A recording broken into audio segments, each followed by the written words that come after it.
Hey, what's happening, guys? We're here in the lab at M2C Racing, and there's going to be another episode of How Do They Do That? Alright, so my next project on the MINI KRATON is going to be the shocks.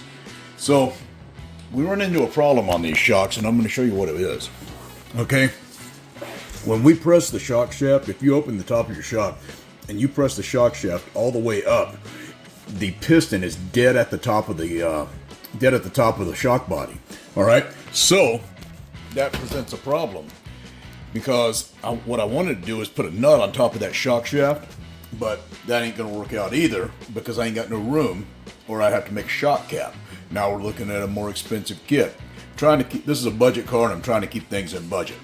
Okay, so me and James McCoy, he lives nearby, kinda, but he's a buddy of mine, and he comes over. So me and him were sitting here the other day, brainstorming on this thing, and we came up with this great idea. All right, there ain't no room to put a nut on top, so that would mean I would have to move my piston down like 4 millimeters to maintain the same length, right? Because the 2.5 millimeter nut's 4 millimeters tall. So, and you got to have room for a washer. So anyway, I don't want to cut the travel 4 millimeters. I know you all ain't gonna like that. So here's what I came up with. It's probably been done before, but I ain't never seen it, so here it is. What I'm going to do is I'm going to make a one-piece shock shaft and piston. All right, because I have the machine that I can do this on, I'm going to. That's how I'm going to do it. We're gonna run the front half of it. We're going to thread it, and then we're going to run the shock shaft, and I'm going to run it out of 3/8 material, I believe, and I'm going to grab it on the shaft, pull it over into the sub spindle, and then we'll drill these 2 holes, and I got to come up with some kind of tool to come back here and deburr that, or maybe have the operator sit there and deburr it. But it's going to be an O-ring shock piston, as you can see. It was tough to find like this tiny stuff, but I was able to find just what I need. So like I said, I don't know if this is going to be a long episode or a short episode, but it's going to be a journey, and I'm going to take you with me. Also, shout out to Brian Hall for sending me these awesome stickers. He is in the 56th Air Refueling Squad. I think it's out in Arizona. And he sent me some cool stickers, and they're going to go up on the sticker wall. Yes, that project's still sitting because I'm on the MINI KRATON. I'm going to get it back on this, guys. Don't worry. That's why it's still on the bench. So, come along. Let's have some fun. Somehow I just turned my light on.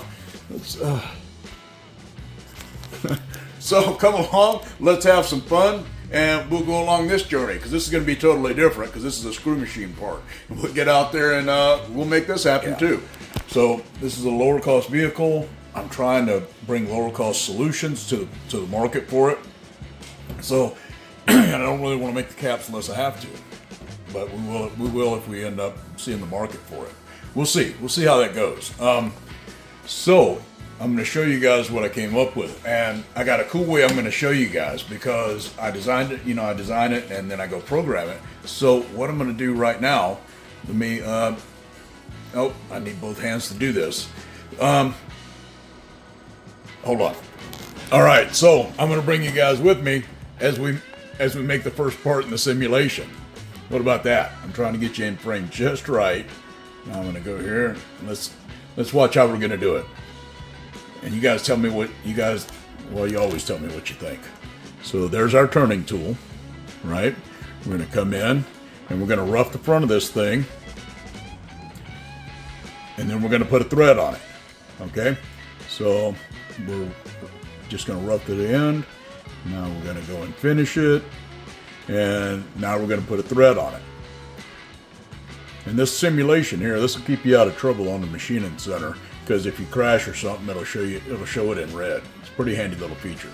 So we're cutting the thread right now, and then we're going to come back and deburr the thread, and then we'll come back and chase the thread. That's how we do things. All right. So now we're going to take a special insert, and we're going to make a shock shaft. But check this out. Here's where it gets super cool. So what we're going to do, we're going to come in and we're going to rough out, and we're going to make the shock piston and the shock shaft in one shot. And I'm going to put an O-ring in this shock piston. All right, bam. So we're going to come in here, We're going to make an O-ring groove for the shock piston, right? Going to come in, put a little radius on there so it's not very sharp. Bada bing, bada boom. One piece shock shaft and shock piston. And then I'll come in on the back, I'll cut it off here, and then I'll come in from the back side and drill the shock piston holes. So, I don't know if it's going to work or not, but we're about to find out. You know, what can you do? I sure do hope this works is my motto. She's setting up the machine right now. Let's go out there and see what's happening. Before we go out there, this is what the finished part's going to look like. Now, it's got 40 thou holes in it, 1 millimeter. I'm going to drill some 40 thou holes in it too. Seems like a good starting point. It seems to be working until the shock piston lets loose. But that's what our final product's going to look like. I don't draw threads in SolidWorks because it's a waste of time. SolidWorks engineers can eat me up for that if they want to. Let's go out here on the machining center and see what happens. All right, so she got all the tooling loaded, and we made a sample part, and I changed a couple of things. I didn't like the way it looked. All right, we're out here on the SP20. That's where we're going to be making this part. We got all the tools loaded, and UPS just delivered the brand new collet that we needed to hold this little teeny shaft, and everything's loaded up and ready to go. The material is going to be coming out there, and we put a 12-foot bar of material in here, and then this is the actual chucking part, because that up there is a guide bushing, all right, and that guides the material in a very accurate manner. But the actual chuck is back here, and it moves back and forth, okay? And this part up here is the guide bushing, and it holds the material tight, because these tools here, it's not like a regular lathe. Those gang tools up there do not move back and forth to the part like a lathe would. Like a lathe usually runs like this over here. See, this is our Haas lathe we got over here. Now you see, the part spins here, and the lathe tool comes over to the part, and we cut it, and we have to stick it out as the length that it is that we're going to be machining, and then we come over and we machine it, right? But it's sticking out a long way. A part that's tiny, like the one we're making now, is better suited to a screw machine, because you see, the tools are right up there, and they are very close to the guide bushing. About 2 millimeters away from the guide bushing is where the cutting surfaces are, except for the cutoff tool. And 2 millimeters is only this far, about 78 thousandths. So that creates a very rigid machining environment, all right? And that's how we can make longer shafts and hold the tolerance without it looking like crap. So she's loading the program right now. This is my daughter, Kalia, and she's loading the program right now, and she's about to kick ass. What's happening, fellas? So I went out with my daughter. We made a couple of those shock shafts with the piston on it, and it's going to take too long to make. It's not going to be feasible. I made a couple. They came out all right. It's just not going to work. There's a reason nobody ever done it before, and I found out why. But what I am going to do is go to, well, it's not really Rev B, because Rev A never got produced, so it's not really Rev A. There's actually no Rev. It's not no Rev yet because I'm still working on the first one. So here's what we're going to do. Bam! Just going to do a shock shaft with a shank and a nut. I don't draw threads because it's a waste of time. It's just for visual. So I'll do the threads in Mastercam. So we're going to make a program, we're going to make some parts, and we'll get to you on the machine. So here's our first piece off the machine. As you can see, I made a little flange right there. This thing is so freaking tiny. As you can see, I made a little flange right there. So we had to figure out how to get a nut. We had to figure out how to get a nut and a flange on this part. And what happened was I tried taking it off the top, but that's not going to work. So we're going to have to extend the bottom out 5 millimeters to make up for the 5 millimeters of shock travel we lost. It ended up being pretty significant. when it ended up being pretty significant. Just 5 millimeters ended up having the truck about like that. You know what I mean? And that's not going to work. We got to have that shock travel. But I think what we're going to end up doing, because the top of the shock piston rests at the top of the shock body, and we don't have any room in the top of the cap. Can you see in there? Yeah, I can see. See, we don't have any room in the top of that cap. But I think what we're going to do is we're going to take this little spacer, and we're going to have you put this little spacer, just like I tell people to do all the time on the as a droop control, as a full compression control of your droop. So we got to go make another part, but we're looking pretty good. So there's really nothing to see in here because this part's so tiny. But we do got a part in our hand now. I made one and I went and test fitted it, and it was too short because there's somewhere we got to make up for the 5 millimeters I need for that flange and that nut. So let's go in the office, test this one out, and I think it's gonna be all right. All right, so here's where we're at. We got this thing fixed up. What we're gonna do is we're gonna put 2 O-rings down here at the bottom to limit the shock travel, because I need to make up for 3 millimeters. So we're going to put 2 O-rings right above the shock end, and that will make up the 3 millimeters where my nut is hitting the shock cap. But we're rocking and rolling. All right, we're in the back in the office now. We just made the second part. I extended it out, the 5 millimeters that I stole from it. Problem is we're going to have to limit the shock travel, and you're going to see why right now. Oh, so in order to put this thing together, you're going to need some of these shock pliers. I mean, in theory, you could grab on the flange I just made with some pliers and it wouldn't kill you, but that's going to be hard to do because it's going to be up inside. So trust me, get some shock pliers. If you damage the shaft, you're going to damage your O-ring, and then your shock's going to be leaking. You don't want that. Okay, so hoping you're catching all this, and I'm right in the middle of frame. Let's double check. Yeah, I could probably get further out like that. Okay, so what I did is I added a 40 thousandths flange. And a 2.5 millimeter lock nut is going to be about 4 millimeters tall. So I had to add 5 millimeters. All right. There's no way that I can stay in this shock body and not lose 5 millimeters. And I can't make shock bodies because there's no way I can make that for even a competitive price here in the United States. It's too little, guys. Too little for me. Anyway. You know, they probably make these for freaking 5 cents over there. Okay, so we got, oh, this washer here goes under there. It goes all the way down there on the bottom. And this stuff is very hard to, as you guys know, this stuff is super tiny and hard to deal with.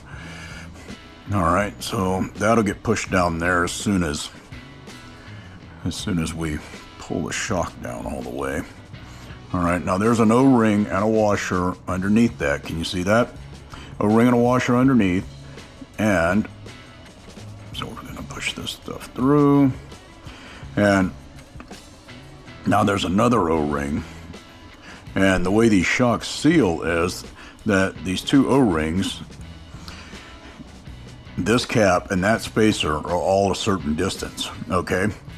And when you screw this cap onto these threads in the surface that's inside that shock body are shorter than the total distance of these in a free state. So when you compress them with this cap right here, it presses on these O-rings and creates a seal. So, and that's how shocks get sealed. So we'll tighten this up, and now let's put a shock end on it. And these shock ends are super tiny too. Be careful, because I kind of cross-threaded one the other day, and it was just going to keep on cruising. All right, so be careful. Don't cross-thread it like I did. I mean, it's still okay. It's just plastic, but you see, I'm cross-threading it now. You see, I don't see how they get these things cross-threaded on. I mean, threaded on correctly with a machine. Can't imagine what the machine looks like that does that. Anyway, so let's screw this sucker on. All right, you got to be super careful with this little teeny stuff too. I mean, it's challenging to say the least. And you see, I didn't put the spacer on. Okay, so you see, I'm already screwing up, guys. Okay. So here's what I was talking about with the 5mm.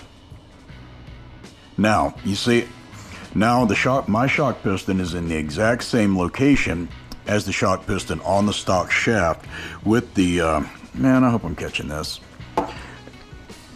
on the shock shaft, but I got an extra 5mm up here because I had to secure the thing with a nut or something.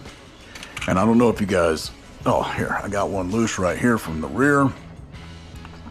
Now you see, when you go in there, you're gonna screw these threads up onto that ring. And I mean, I already got it out, so we might as well watch what happens. It's gonna push. See how it's pushing that shock shaft out? See right now I'm bottomed out. The top of my shaft is bottomed out against the top of the cap. So we're gonna take a caliper and we're gonna measure that gap. And it's gonna be about 5mm, because that's what I extended it to get the nut on it. Maybe a little less. So I got 120. That's about 3mm. So that means that I'm gonna have to give you probably what we're gonna do, what I'm thinking we're gonna do is we're gonna put a little spacer like this.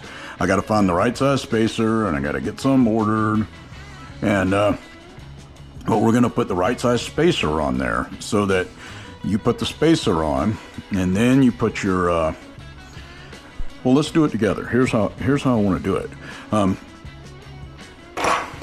This is not the right size though. This is gonna be like 6mm, I think, but I'm sure I should be able to buy spacers. Yeah, you see, this is like 6mm. We only need 3, but just for the prototype, we hadn't ordered all these parts yet. Just for the prototype, as an example, we're going to use 6. But I'm actually pretty relieved that we only need 3mm, or right about 3mm. So we'll unscrew this, and what you're going to want to do is you're going to take the spacer that I provide for these. Trying to keep you guys in frame. You're going to take the spacer I'm going to provide you, and then we're going to put this itty bitty shock end back on. And I wish I could make this into it. There's just no way to do it. But having a spacer is also a good way to control your droop on the upside, on the up direction. Okay, so now we'll go ahead and put this guy on, and we'll put this guy on him.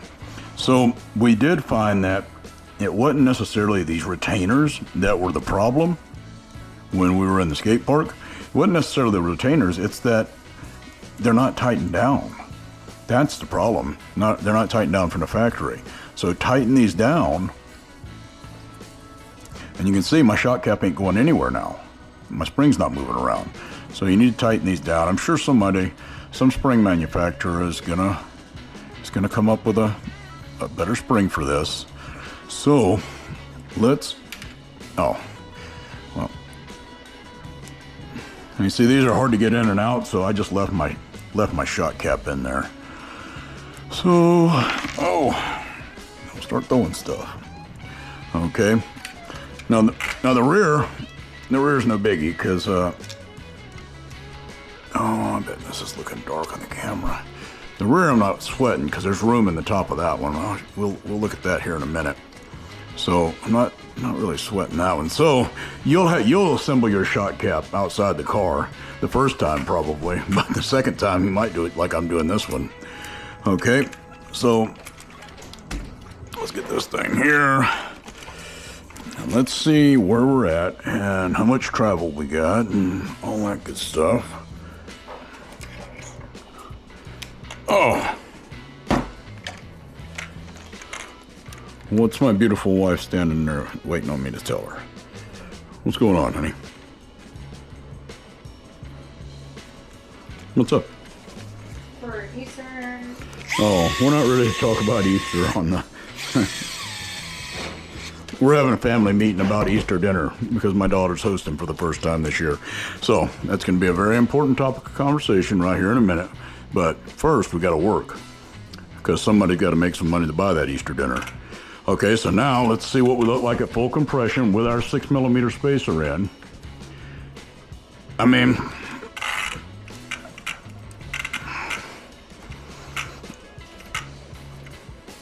you're really not at... Oh, the rear is... So, the reality of that is going to be, when I get the right spacer, which is going to be 3mm, I think we're going to be just fine.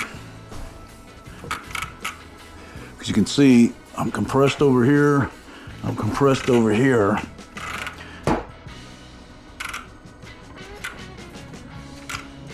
So I'm gonna go grind this spacer off, and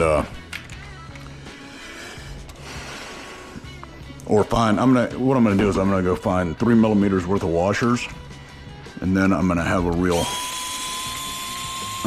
number to work with here. But I'm very happy that it's only 3mm. 3mm we can work with. So I'm gonna take this back apart. I'm gonna go find 3mm worth of washers or something that's gonna fit this tiny shock shaft, and then I think we're gonna be ready to rock and roll.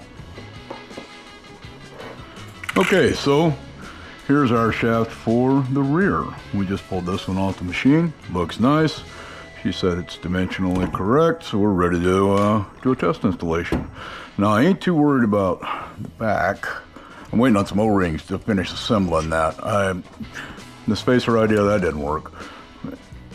But I am gonna do O-rings. I've got some special sized O-rings. So let's get all this bull crap out the way here.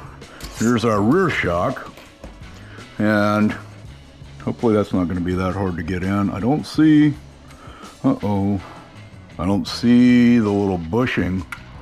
Oh no, where'd it go? Oh, that's what happens when parts are this tiny. I don't see it. But we can do this test without the teeny weeny bushing that I already lost. So, here's our shock body. Let's get our piston installed.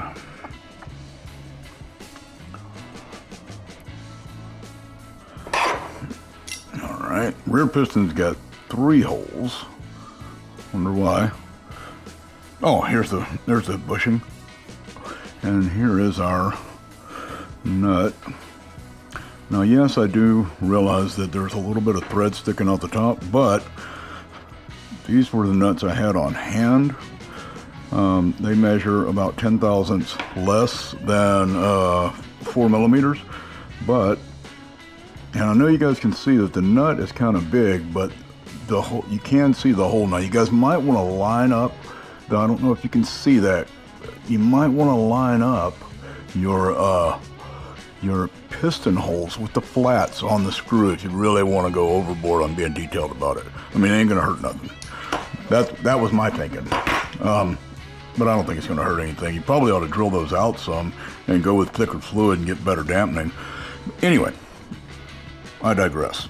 Now, we already went through this last time, but there's a washer down in there. You guys probably can't see that. And there's an O-ring that's, there's there's an O-ring and a specific size washer right there. All right, and that is what creates the compression. Like I explained in the other shock, that's what creates the compression seal with the other O-ring.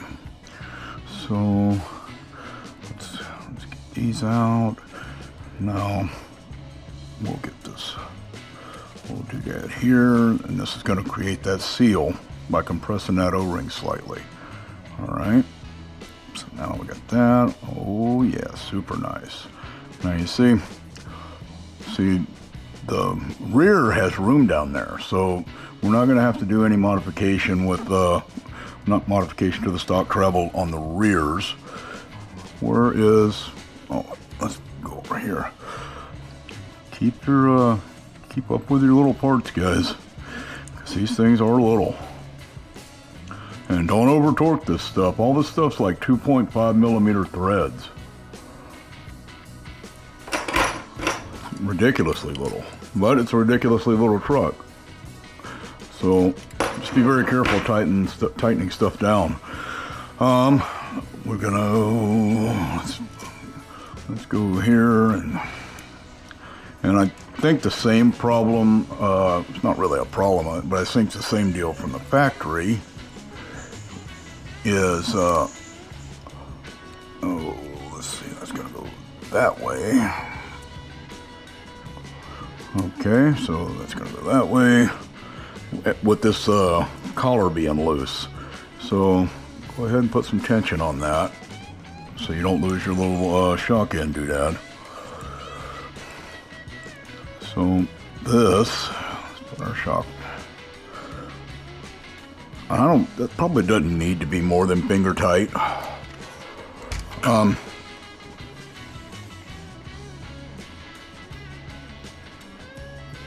You know what, we didn't check. We do need to, I do need to check that before I put the spring on and make sure that we're not, yeah, we might need an O-ring on that. I need to make sure before. This is the first one off the machine, so cut me a little bit of slack, just a little, because I like taking you guys with me. Okay.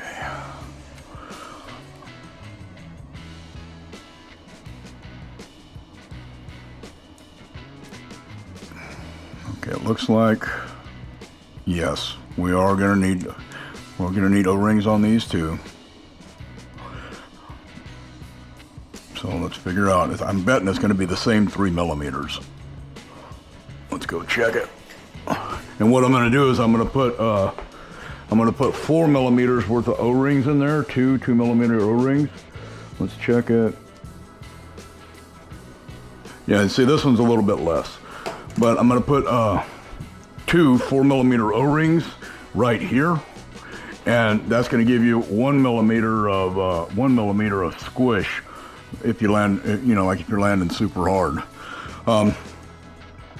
So let's put this thing back together. But I mean, the chassis is gonna slap before that, so.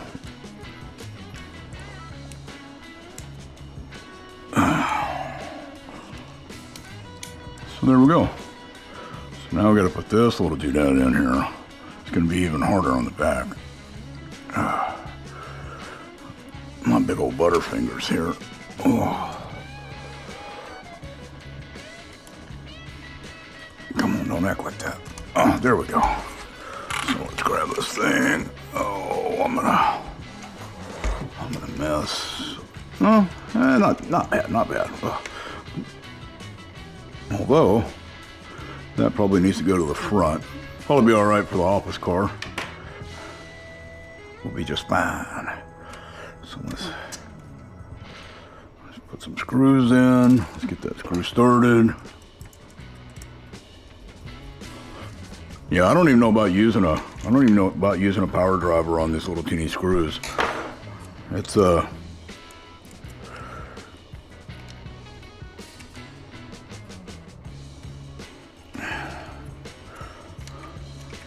come on, don't act like that.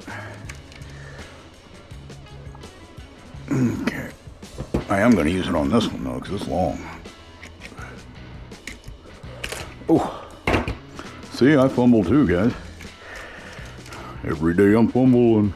Oh, sorry.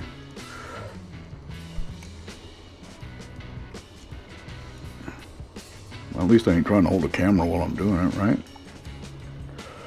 Oh, let's see here. I'm gonna have to fast forward through some of this.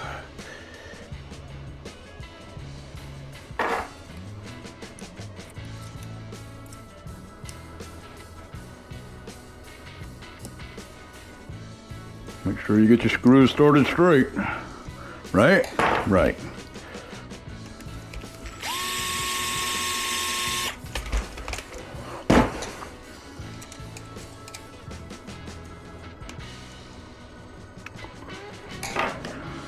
Okay, I mean, yeah,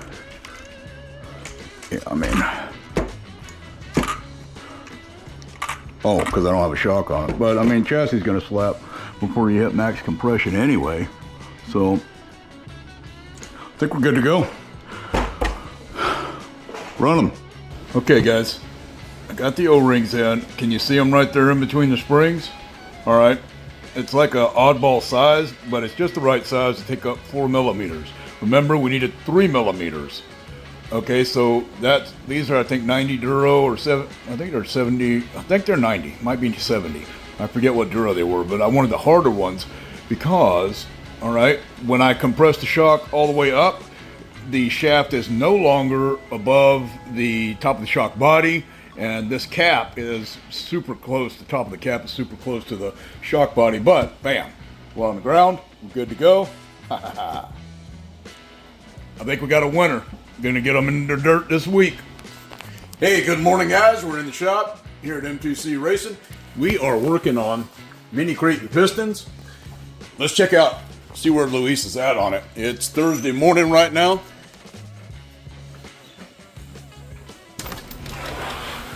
While he's over there loading tools, I actually caught him working. All right, so we got some 3/8 Delrin set up in the vices. And the way we're gonna make these is just like this. Let's go off sim. Let me get you in frame. We'll roll this over, and what we're gonna do, now we're not gonna do a ZRS style shock piston on this one. Oh, look, he did the little M2C. That's pretty nice. That's gonna be real nice. We are going to, I guess I should slow this down. Let's try it again, because you can't see nothing there. All right, I'm going to come in and face it off, and then we'll come in and go around it.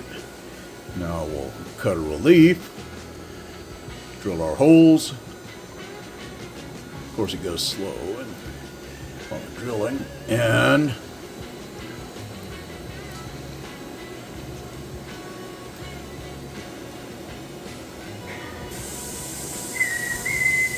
let's see. Is he going to come in with the underneath chamfer? Let's see. Come on, chopped up. What do we do the C twice for? Oh, he is going to chamfer underneath. See how nice that's going to look, guys? Woohoo! All right, we'll have these out super quick, fellas. I know y'all need them, so we're going to make them. M2C to the rescue, baby. All right, fellas, there she is. Oh, it's so tiny, I can't even get the camera to focus on it. Pretty cool stuff. I'm not going to bother showing you how to install a shock piston, but I'm going to put it on the truck, and then we're going to put them back together. We're just going to go ahead and produce these. This is the same size as stock, same holes as stock. We're not going to do a ZRS shock piston. There's just not enough room in there, and it'd be too expensive for this little truck. Let's do this. And there you have it, fellas. A little bit more of that M2C goodness. So one thing you will notice about ours is that I moved the holes out so that they wouldn't be partially covered by the nut like the stock ones. I mean, I'm sure they still work fine, but the M2C one will be slightly better.